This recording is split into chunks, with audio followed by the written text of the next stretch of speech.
సినీ నటులపై MLC Rajendra Prasad చేసిన comments మాటల యుద్ధానికి దారితీసింది. టికెట్ కొంటున్న ప్రజల కోసం ఏం చేయడం లేదని ఆయన చేసిన వ్యాఖ్యలపై ఎంపీ మురళీమోహన్ ఆగ్రహం వ్యక్తం చేశారు. మైక్ ఉందని ఇష్టం వచ్చినట్టు మాట్లాడితే కుదరదని సూచించారు.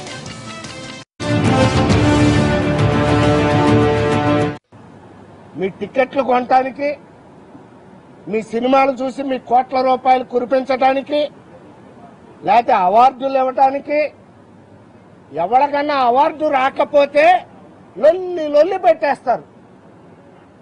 అసలే భూమి ఆకాశాలు బద్దలైపోయినట్టు ఎవరిగా ట్వీట్లు, రీట్వీట్లు, ఫేస్బుక్లు, ఇంటర్వ్యూలు, తీవ్ర ఆగ్రహావేశాలు వెళ్లిపుచ్చుతారు. నీకు అవార్డులు రాకపోతే మా ఆంధ్ర ప్రజలకి రివార్డులు రావడం లేదయా, నిధులు రావడం లేదయా, మీ చెవులకు ఎక్కట్లేదా, మీ కళ్ళకు కనపడట్లేదా? పరిశ్రమకి ఎప్పుడు కూడా ఆంధ్రప్రదేశ్లో ఏ విపత్కరమైన పరిస్థితులు వచ్చినా కూడా స్పందిస్తూనే ఉంది. అనేక కార్యక్రమాల్లో స్పందించాం. అలాగే ఇది కూడా ఒక నేషనల్ ఇష్యూ లాంటిది.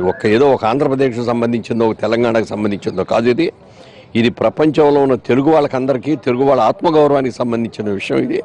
ఈ విషయం మీద డెఫినెట్గా మేము స్పందిస్తాం. తొందరపడి దీని గురించి రకరకాల విమర్శలు చేసేసి మా మనసులు నొప్పించకూడదు.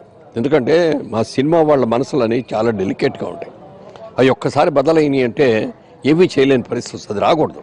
మాకు బాధ్యత లేదా, మాకు తెలియదా? ఏ టైంలో రావాలో ఆ టైంలో వస్తాం. మేము అందరం కూడా డిస్కస్ చేసుకుంటాం.